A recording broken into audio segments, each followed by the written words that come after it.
FC เบาว่าสาวโทเป็นยังไงเนาะบ่ลืมบ่ว่ามันจะตัวสาวโทเจ้าจะตัวคนหลายเด้อ ขับอะไรตัวนักเคยกระเซ็ดอยู่ เสร็จอยู่บ่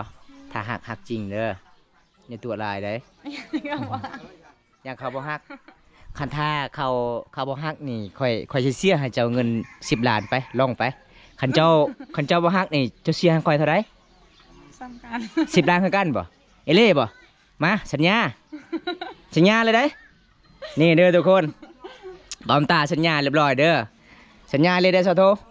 เด้อสมมุติว่าสิแดนเฮาอยู่ลาวบ่อยู่อเมริกาอยู่ประเทศไทยบ่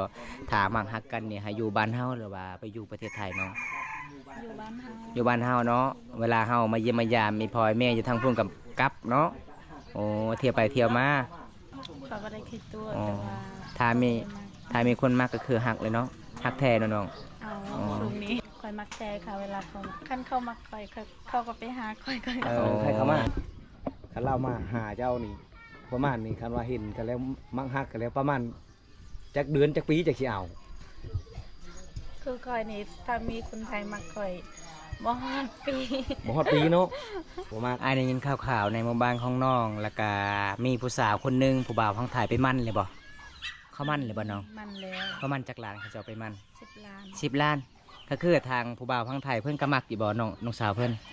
เป็นจังได๋น้องสาวเพิ่นที่ตัวบ่ผู้บ่าวไทย บ่ได้คิดตัวมัก อ๋อ ใจ มักแท้เนาะนี่เลยทุกคนเลยหมู่บ้านเสาโทคือมีคนหนึง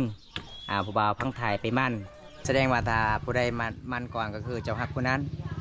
ผู้ใดมาก็มาแต่เฮามีคนมั่นแล้วเฮาก็ต้องบ่ฮักเนาะ นี่ อย่าลืมเด้อสัญญากับอ้ายเลยเด้ บ่ได้ลืม อย่าตัวเด้อคันถ้าเจ้าบ่มักผู้บ่าวพังไทยก็คือเจ้าเสียเลยได้อ้าย10 ล้านเด้สมมุติว่ามีผู้บ่าวพังไทยคนใดคนหนึงหั้นเนาะจีบเจ้าแล้วมักเจ้าแล้วก็คือ เจ้าขี้ตัวจีบอยากได้เงินอยากหลอกลวงเงินก็คือเจ้าเสียให้คอยได้10 ล้านกีบเด้อเอลี่บ่มาสัญญาอีกทีหนึง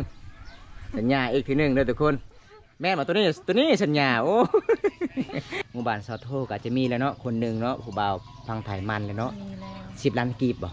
อ๋อใส่ของกลางเนาะหลังจากนั้นก็คือให้สาวลาวเชื่อใจอ๋อหลังจากนั้นก็คือมีเงินมีคำจึงคอยแต่งตำล่างเนาะ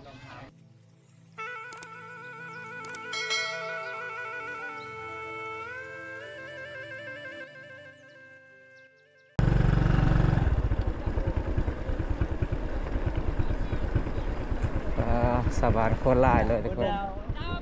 เออ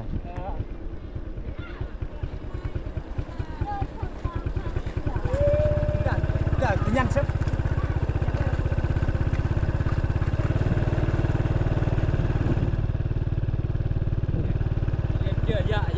เจอ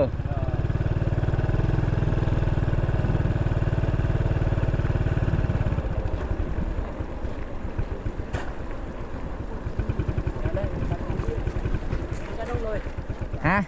ไปเจ้าน้องเลย เจอ เดินมาน้องเด้อ เจอง่วยเจอ เจ้าน้องเลย thôi cha lưng dao đôi chơi cho cha chơi เจ้าน้องเลยเหรอ thôi cho cha cho cái bao việc vậy cho cha cho cái chơi คนจะเจ้าแล้ว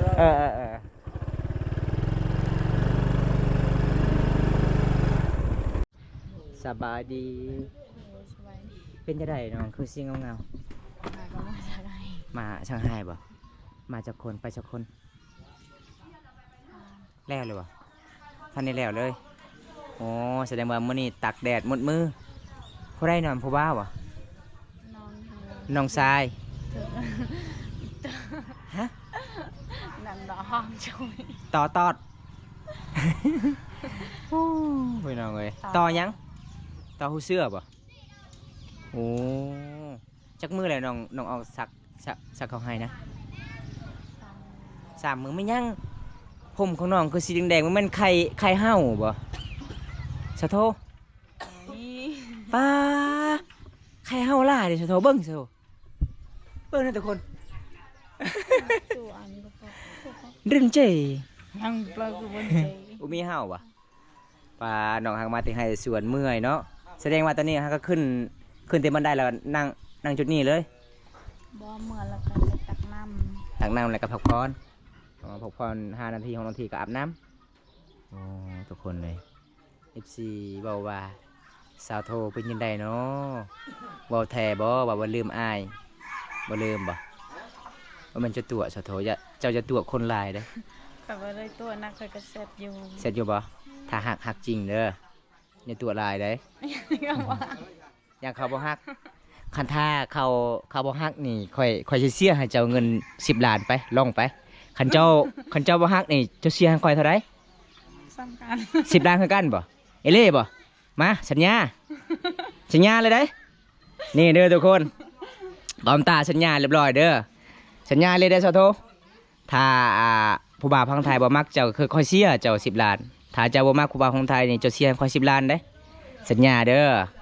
เอามื่อนี้ก็คือบอมตากับสัญญากับชโทถ่ายคลิปมาเรียบร้อยทุกคนน้องว่าฮักแท้นะฮักแท้เนาะใครเวลามักฮักกันสมมุติว่าเด้อสมมุติว่าซีแดนเฮาอยู่ลาวบ่อยู่อเมริกาอยู่ประเทศไทยบ่ถ้ามักฮักกันนี่ให้อยู่บ้านเฮาหรือว่าไปอยู่ประเทศไทยเนาะ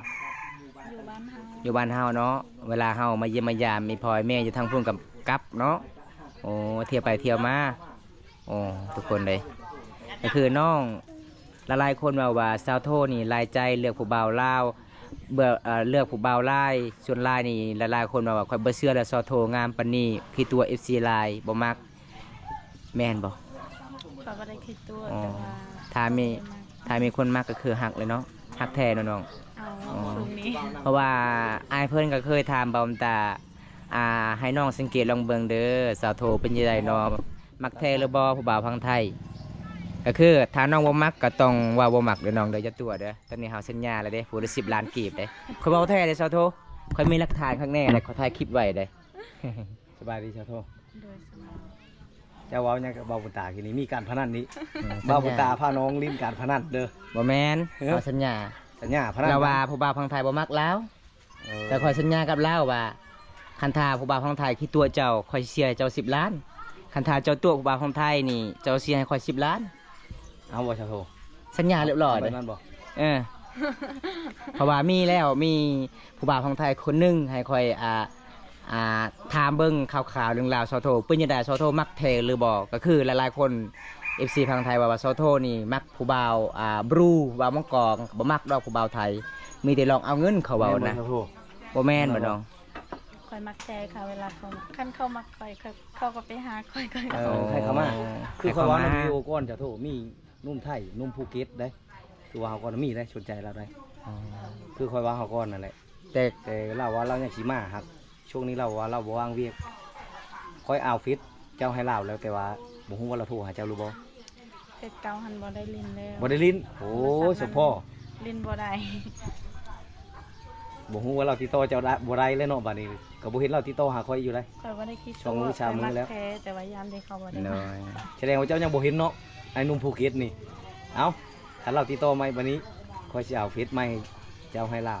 แต่ก็เฟซเจ้า แสดงว่า เจ้าให้ ถ้า เพิ่นเลย ไม่คนฮักแท้เจ้าฮักแท้เนาะ อาย อายก็ยินดีนำเด้อ ที่บอกความจริงใจให้อายรับรู้หั่นนะเมื่อนี้อายก็มีหลักฐานในซอโทเพราะว่าผู้บ่าวพังไทยจนเขาเจ้าเฮ็ดคลิปมาว่าภาคบอกถึงหนุ่มๆผู้บ่าวโสดทางลาวอยู่พังไทย ที่ไปจีบสาวลาวทางชนบทเปิดใจบ่แม่นความจริงเรื่องคอนเทนต์มันบ่แม่นเนาะเรื่องคอนเทนต์เนาะบางคนก็ความจริงก็แม่นเนาะอันนี้แล้วแต่เฮาแสดงเฮาเนาะน้องก็คือมื้อนี้เฮาก็ไปทำความจริงสาวโทเลยทุกคนน้องว่าถ้าอายเพิ่นมักน้องก็มักคือกันเนาะ มาหาเราเนาะ มาหาได้ เฮ็ดคือหนุ่มอุดรตอนนั้นน่ะ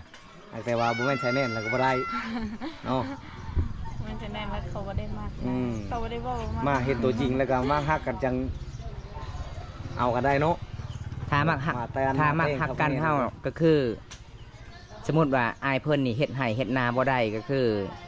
มีที่จ้างกันเฮามีเงินเนาะมีที่เจ้าเฮ็ดผู้เดียวได้บ่จะจ้างเขาบ่ ได้ อ๋อสมมุติ เงินจ้า สมมุติว่าอายเพิ่นนี่หาเงินใดอายเพิ่นอยากไปเฮ็ดงานอยู่ประเทศไทย แต่เวลาเฮ็ดเวียกเฮ็ดงานนี่อายเพิ่นเฮ็ดบ่ได้อายเพิ่นมีเงินให้เจ้าจ้าง เจ้าก็อ้อมบ่คนเดียวบ่อ๋อจ้างเขาชาวบ้านมาเฮ็ดเวียกเฮ็ดงานเนาะ เขาห้องเจโทเลยแหละมีแต่จางกับจางเขาบ่ห้องเลย เขากับไปหาเงินกับซ้ำเฮาหั่นแหละ โด เขา ย ก็คือกันหั่นแหละเขาไปหาเงินกับเมื่อยคือกัน โดยอ๋อ เขาอยู่เฮาอยู่เฮือนก็เฮ็ดเวียกอยู่เฮือน โดย เจ้า แบบ โทก็ถามเด้คันไอ้หนุ่มภูเก็ตมานี่คันเรามาหาเจ้านี่ ประมาณนี้คันว่าเห็นกันแล้วมักฮักกันแล้วประมาณจักเดือนจักปีจักสิเอา คือคอยนี่ถ้ามีคนไทยมักคอยบ่ฮอดปี บ่ฮอดปีเนาะประมาณปีประมาณนั้นน่ะ13 เดือนแม่นบ่ฮอดปี สัญญาแล้วเด้สาวโท เด้อทุกคนเด้อ เจ้าอย่าไล่ใจเด้จะน้อยเจ้าไปเลือกผู้บ่าว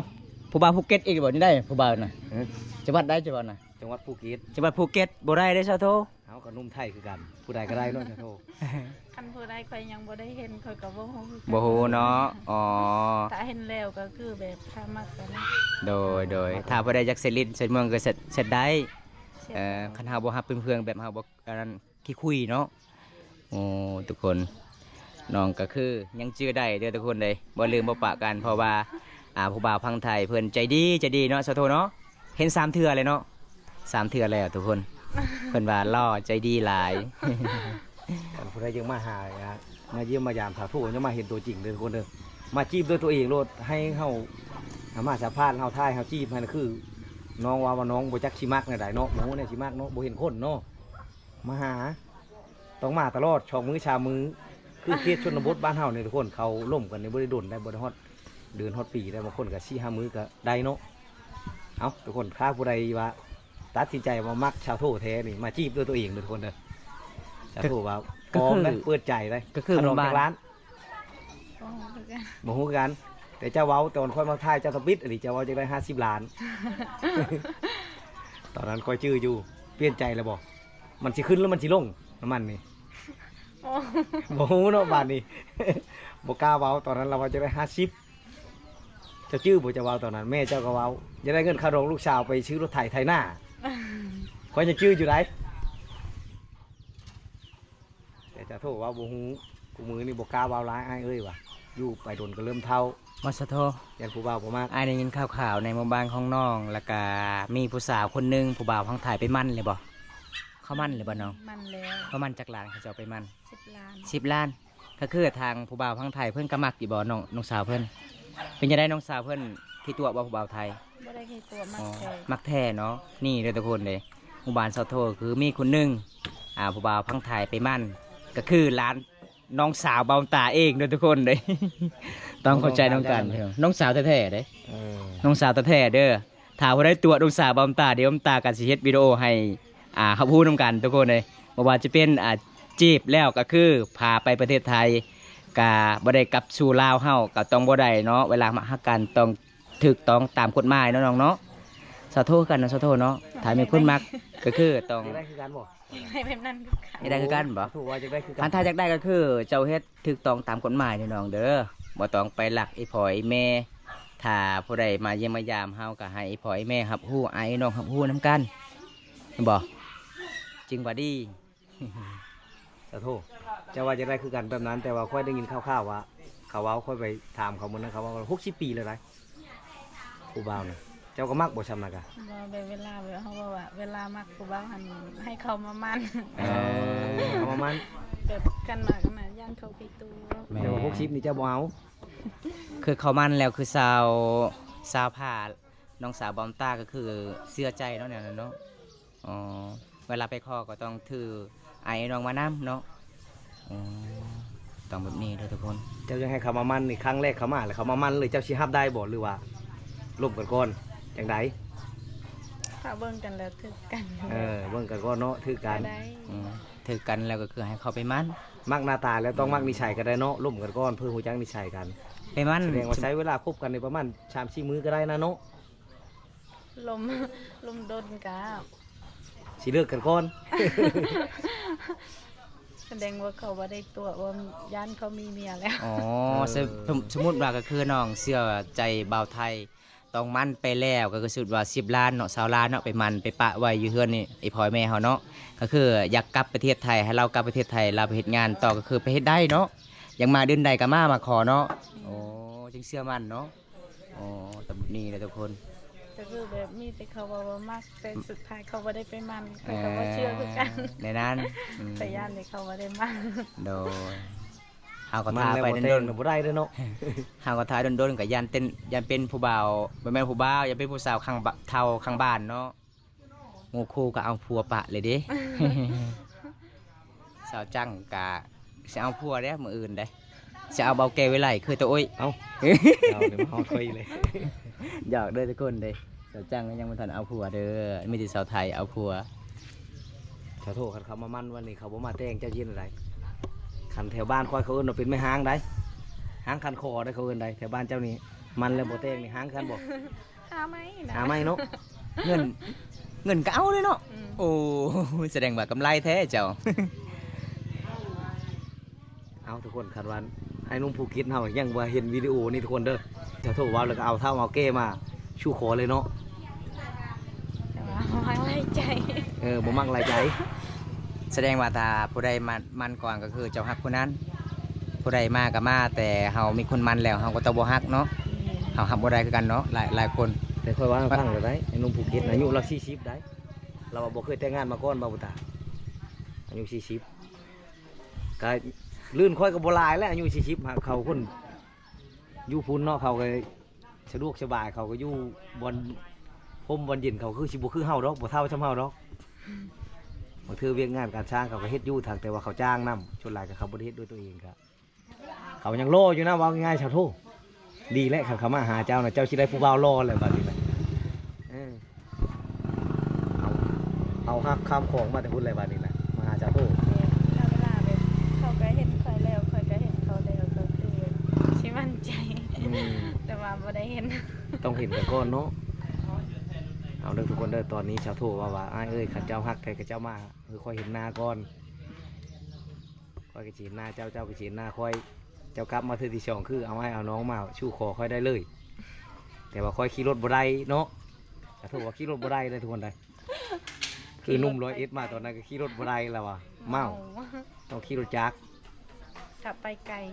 ต้องขี่บีบากซัมลิงอุ้มมักแตงแล้วเจ้าอยู่ทางหลังนะ หมวกกันน็อกชนกันก็แก๊กก็แก๊กก็แก๊กอยู่เลยทางหลังเจ้า เอาสาวโทตอนนี้อ้ายกะเขากลับกันเด้อน้องเด้ออย่าลืมเด้อสัญญากับอ้ายเลยเด้ บ่ได้ลืม อย่าตัวเด้อคันถ้าเจ้าบ่มักผู้บ่าวพังไทยก็คือเจ้าเสียเลยได้ไอ้10 ล้านเด้สมมุติว่ามีผู้บ่าวพังไทยคนใดคนหนึงเนาะจีบเจ้าแล้วมักเจ้าแล้วก็คือเจ้าขี้ตัวจีบอยากได้เงินอยากหลอกลวงเงินก็คือเจ้าเสียให้ข่อยได้10 ล้านกีบเด้อคันบ่มีก็คือข่อยก็บ่ได้ปรับไม้เจ้า